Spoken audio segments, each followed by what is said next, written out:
kasaysayan, kababalaghan at iba pa ating tuklasin dito sa Historiador.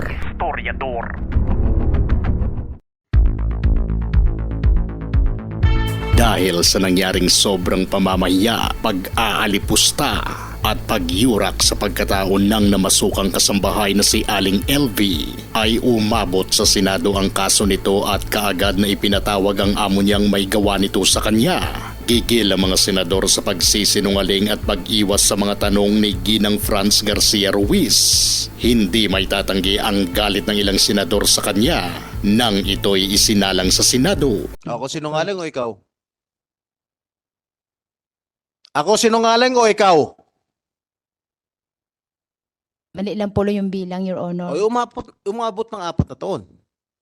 After 2 days, pinapalayas mo na siya, pero umabot pa ng 4 na taon sa'yo. Si Ate LB po, ay ang ano ko sa kanya, yung kapag halimbawa sa mga kasama niya, mahilig siyang gumawa ng kwento sa mga kasama niya, kaya nasasapok siya ng mga kasama niya daw. Sabi Nasasapok? rin sa amin, opo, yun ang kwento sa amin.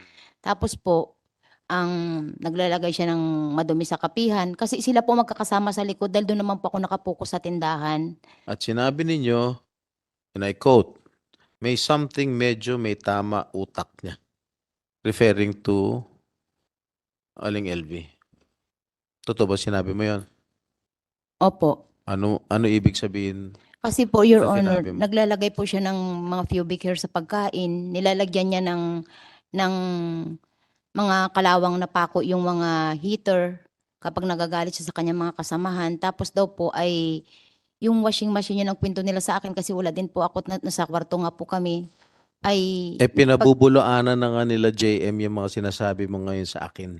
Dahil sa mga sagot ni Ginang Ruiz na hindi nagustuhan ng mga senador at pinaniniwalaan nilang nagsisinungaling ito, rason para i-detain ito sa Senado.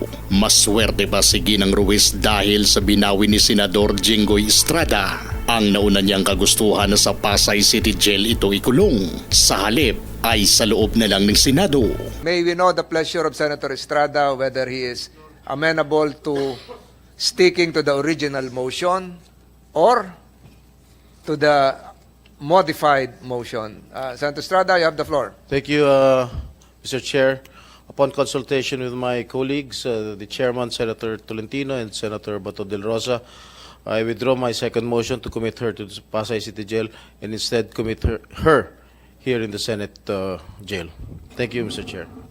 The said motion was duly seconded by Senator De La Rosa. Finding no other objections, comments from our other colleagues, the Senate Committee on Justice and Human Rights, after consultations with the members and a closed-door deliberation, hereby approves the said motion of Senator Estrada and a detention order be issued to Mrs. Franz Garcia Ruiz for continuously evading the questions propounded by the members of this committee, as well as falsely testifying under direct examination by committee members and consistent with the rules of the Senate, which considers a commitment order issued by a committee as a contempt of the Senate.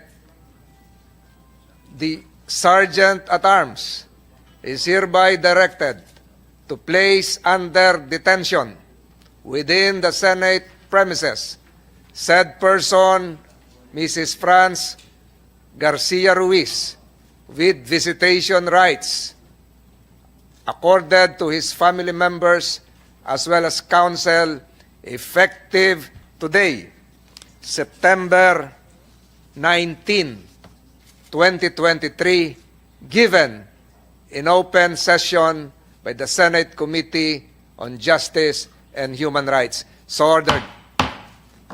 Musa, can you escort Mrs. Ruiz to the detention facilities of the Philippine Senate. Kapag umakyat na ang kaso na ito sa husgado at mapatunayang nagkasala nga talaga ang amo ni Aling LV, ay paniguradong bilangguan ang bagsak nito. Ikaw, mabait ka ba sa iyong kasambahay?